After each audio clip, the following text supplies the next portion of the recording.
குற்றங்களும் பெருகிக் கொண்டே இருக்கிறது. கண்காணிக்கிறது என்று தெரிந்துமே குற்றம் செய்யக்கூடிய ஒரு சூழலை வைத்துக் கொண்டு புறச்சூழல் இவர்களை உருவாக்கும் என்று பேசுவது வேடிக்கையான இல்லை. நல்ல தலைமுறை என்று சொல்லக்கூடியது ஒரு அகமியம் சார்ந்த ஒரு வளர்ப்பாக அமைய வேண்டும். ஏனென்றால் இன்றைக்கு வெளியே போனால்தான் ஒரு பிள்ளை கெட்டுப் போதும் என்பதல்ல, வீட்டுக்குள் இருந்தாலே கெட்டுப்போம். ஒரு மொபைல் போன கையில கொடுத்தா போனோம் தானே.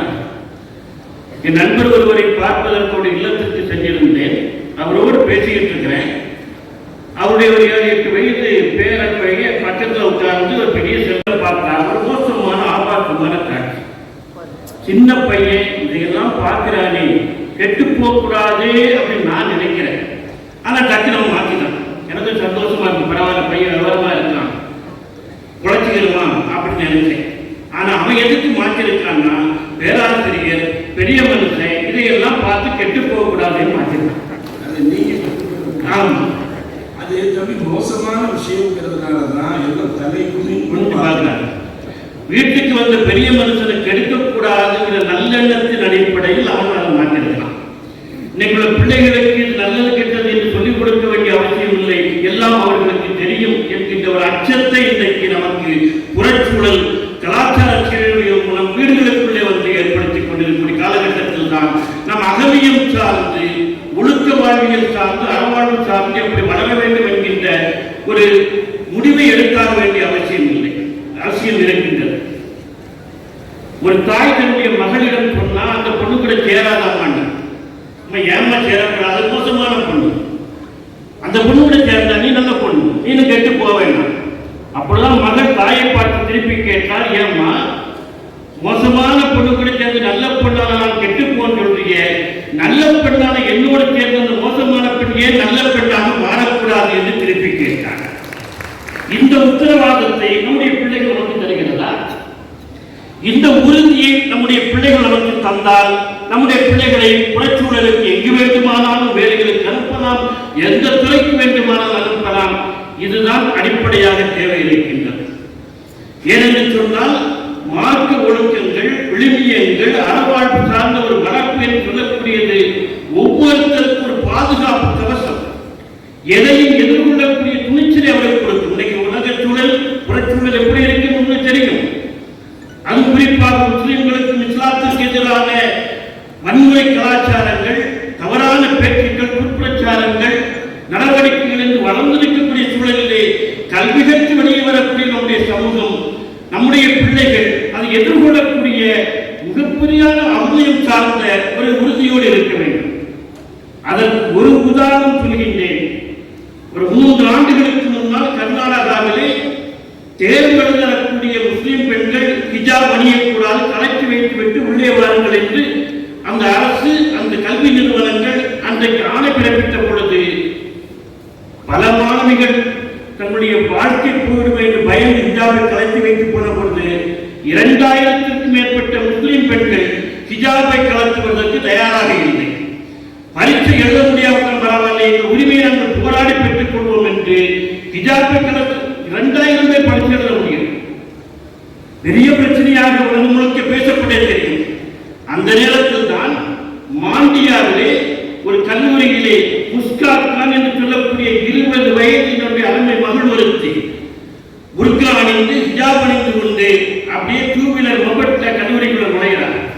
ஒரு 200க்கும் மேற்பட்ட இளைஞர்கள், மாணவர்கள் உள்ளே வெளியில் வந்தவன் ஒரு மத அடையாளத்தினுடைய துண்டை கழுத்திலே போட்டுக்கொண்டு மத அடையாள குலசங்களை எழுப்பிக் கொண்டு அந்த பெண்ணை சூழ அவள் அப்படி ஓட்டத்தில் கம்பீரமாக ஒரு திங்கம்பர் தனியாக நடந்து வருகிற பொழுது அத்தனை பேரையும் ஒரு ஆளாக எதிர்கொண்டால் அல்லாஹு அக்பர், அல்லாஹு அக்பர், அல்லாஹு அக்பர் என்று உலகம் அறிந்து போனோம்.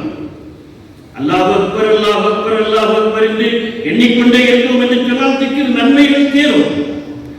அல்லாஹு அக்பர் என்று அதானிலே வாங்க சொன்னார்கள் என்று சொன்னால் வல்ல இறைவனை, பெரியவனை வணங்குவதற்கு வாருங்கள் என்று அர்த்தம். அல்லாஹு அக்பர் என்று இமாம் தக்பீர் கட்டிவிட்டார் என்று சொன்னால் அந்த மகாபெரியவனுக்கு சரணடைவதற்கு நீங்கள் வாருங்கள் என்று அர்த்தம். ஆனால் இது எல்லாம் மீறி அல்லாஹ் அக்பர் என்பதை உரிமை முழக்கமாக, நம்முடைய உரிமை மீட்டெடுக்கக்கூடிய கோஷமாக ஒரு பெண் முன்வைத்தார் என்று சொன்னால் இந்த வளர்ப்பு வேண்டும்.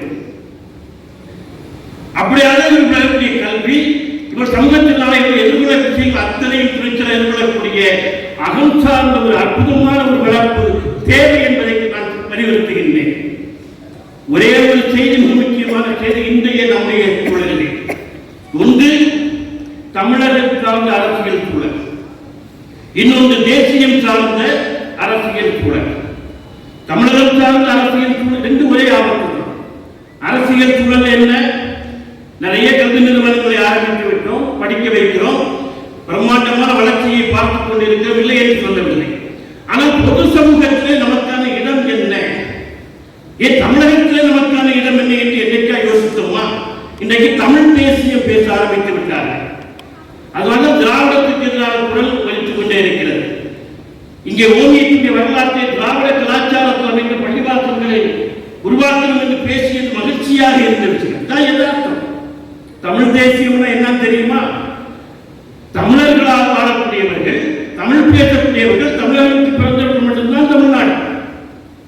மற்றபடி தெலுங்கு பேச இருந்திருப்போம், கன்னடம் பேச இருந்திருப்போம், உருது பேச இருந்திருப்போம். ஆனால் தமிழகத்திலே உனக்கு உரிமை கிடையாது என்று பேசுவதுதான் தமிழ் தேசியம். தமிழகத்தில் பிறந்து தமிழ் பேசக்கூடியவர்கள் மட்டும்தான் தமிழகம், மற்றவர்களுக்கு கிடையாது. அது எந்த மொழியை தாய்மொழியாக வீடுகளில் பேசக்கூடியவர்களுக்கு இன்னும் எந்த உரிமையும் இல்லை என்று பேசுகின்ற ஒரு குரல் இன்றைக்கு வலுத்து வருகிற போதுதான் நாம் எங்கே நிற்கிறோம் என்று சிந்தித்து பார்க்க வேண்டும். நமக்குள்ளே ஒரு மன தடை கிடக்கிறது, உடைக்க வேண்டும். தயவு செய்து நாம் எந்த மொழியை வேண்டுமானாலும் பேசிக்கொள்வோம், அது நம்முடைய உரிமை.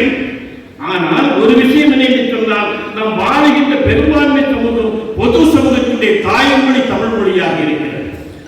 இன்னைக்கு தென் தமிழகத்தை விட வட தமிழகத்திலே முஸ்லிம்களை பற்றிய புரிதலும், முஸ்லிம்கள் பிற சமூகத்துள்ள ஊடாடலும் உறவுகளும் மிகவும் குறைவாக இருக்கிறது. இது அவர்களுக்கு சாதகமாக போய்விடும், பேசக்கூடியவர்களுக்கு சாதகமாக போய்விடும். தயவுசெய்து சிந்தித்து பார்க்க வேண்டும். இன்னும் சொல்ல போனால், நம்முடைய முஸ்லிம்கள் நடத்தக்கூடிய பல தனியார் கல்லூரிகள், கல்வி நிறுவனங்களிலே, பள்ளிக்கூடங்களிலே தமிழே கற்பிக்கப்படுவது. எந்த மனசுல வேறுபாடும் இல்லாமல் ஆத்மார்த்தமாக மதம் எல்லாவற்றையும் கலந்து இயல்பாக வளரக்கூடிய ஒரு சூழல் எனது பள்ளிக்கூட சூழல். அந்த சூழலில் நாம் பிறரோடு உறவாடுவதற்கு என்னுடைய பொது மொழியை நாம் கையில் எடுத்துக் கொள்வதற்கு இன்றைக்கும் தயாராக இல்லை. எனவே நம்முடைய கல்வி நிறுவனங்களில் தமிழ் கட்டாயமாக கற்பிக்கப்பட வேண்டும்.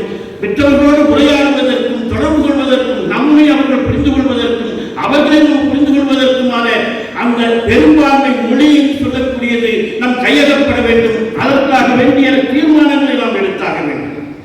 இன்னொரு விஷயம், தேசிய அளவில் பார்த்தால் முஸ்லிம்களுக்கு எதிரான ஒரு விதமான கலாச்சார, ஒரு ஐடியாலஜிக்கல் வயலன்ஸ் என்று சொல்லக்கூடிய கருத்தியல் வன்முறைகள் பரப்பப்பட்டுக் கொண்டிருக்கக்கூடிய காலகட்டத்திலே, நடவடிக்கைகள் பெருகிக் கொண்டிருக்கக்கூடிய காலகட்டத்திலே நாம் எங்கே நிற்கிறோம் என்பதை சிந்தித்து பார்க்க வேண்டும்.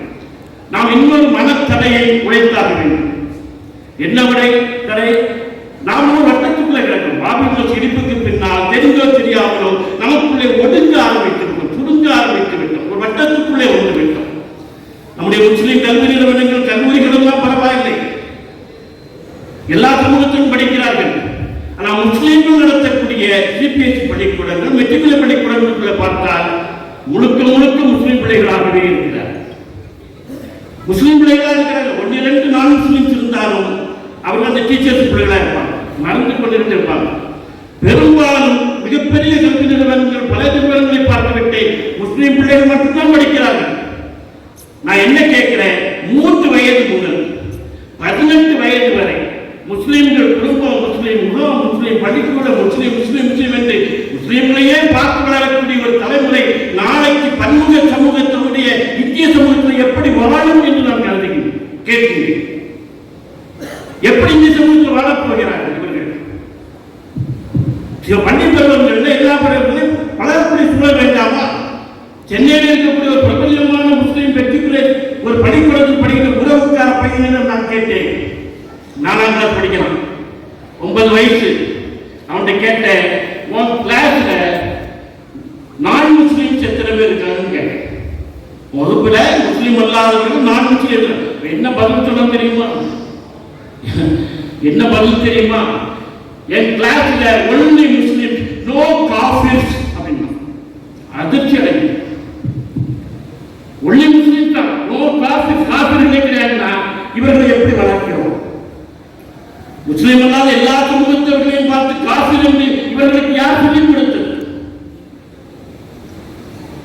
நாம் எங்கே நிற்கிறோம்? நாம் நம்மை சுயபரிசீலனை செய்து கொள்ள வேண்டும். நம்முடைய அகலியம் சார்ந்த விஷயத்தை செழுமைப்படுத்த வேண்டும். ஒரு பன்முகம் சார்ந்த ஒரு அற்புதமான சமூகத்திலே வாழ்கிற பொழுது அதற்கான கலாச்சார பண்பாட்டு சூழலை நம்முடைய மாற்று வலிமையை எடுத்துக் கொண்டு வளர வேண்டும்.